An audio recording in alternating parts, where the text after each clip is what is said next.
तो आज हम बात करने वाले हैं पाटन सिटी मेन सिटी से दूर रानी की वाव की, जिसको हिंदी में रानी की बावड़ी भी बोलते हैं।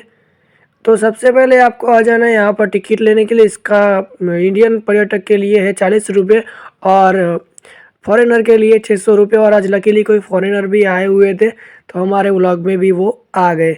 तो इसका अंदर घुसते ही आपको सबसे पहले मिल जाएगा गार्डन, जो बहुत ही अच्छा। और इसी गार्डन के अंदर है, कोई पहली बार आएगा तो बोलेगा कि कहाँ पर है रानी की बावड़ी, तो आपको दिखाई देगी। मैं इसका इतिहास भी बताऊंगा। ये रही रानी की बावड़ी। तो चलो इसके इतिहास के बारे में भी हम जान लेते हैं।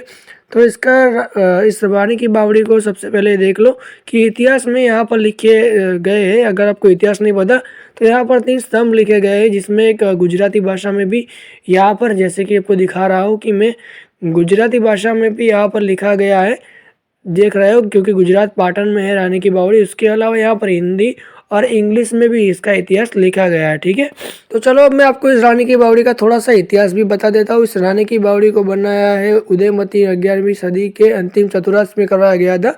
भीमदेव पहला अनिलवाल पाटन के सोलंकी वंश के स्थापक मुलाज के पुत्र थे और पूर्व पश्चिम दिशा में निर्मित यह वाव, जिसका कुआं पश्चिम छोर पर स्थित है, इसकी 64 मीटर लंबा, 20 मीटर और चौड़ा और 27 मीटर गहरा है।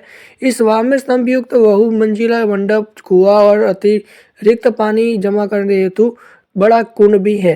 वाव की वास्तविकता, विशेषता एवं चारों की झलक इसकी सुंदरता और नक्शे में दिखाई देती है। वाव की दीवारों पर महिला सुमंदनी, पार्वती और अन्य शैव प्रतिमाएं, विभिन्न मुद्राएं में भगवान विष्णु की प्रतिमाएं, भैरव, गणेश, सूर्य, कुबेर, लक्ष्मीनारायण, अष्ट दिक्पाल एवं अन्य मूर्तियों के से अलंकृत है। अस्पर, नाग, कन्या, योगिनी आदि नारी प्रतिमाओं का कई मुद्राओं में भी चित्रण किया गया है। और सबसे पहले कि इसका चित्रण है, इसमें जो कलाकृतियां है वो बहुत ही अत्यंत सुंदर और उसकी सदियों तक ये वाव जमीन के अंदर ही धसी हुई थी। किसी को इसके बारे में कुछ पता ही नहीं था। सिर्फ इसका पहला माल ही यहाँ पर बाहर निकला हुआ था। उसके बाद इसके 7 माल खोले गए, इसको निकाला गया। और इसकी कलाकृतियां है जो आप देख रहे हो वो बहुत ही अति सुंदर है और बहुत ही अच्छी है। मैंने इसकी कलाकृतियाँ देखकर ही बहुत मन मोहित हो जाता है। और कभी आप आओ तो आप देखते रहोगे कि ये कलाकृतियाँ इतनी अति सुंदर से बनाई गई है। और इस रानी की बावड़ी की अभी सिर्फ 3 ही मंजिल खुली है इसकी, हालांकि इसकी 7 मंजिल है, लेकिन कहते हैं कि इस आगे जाने के लिए यहाँ की सरकार ने, यहाँ के पाटन के जो प्रशासन है उसने मना किया हुआ है, क्योंकि आगे ये वाव जमीन में है और आगे पहले भी कुछ गिरने का संभव था, इसलिए इसको बंद करा हुआ है। तो सबसे पहले तो मैं आपको दिखा दूं कि ये देख लो कि रानी की जो ये कलाकृतियाँ है ना, वो देख लो, एकदम बहुत ही बढ़िया है। इसकी कलाकृतियाँ को टच करने से भी एक अलग अनुभव होता है।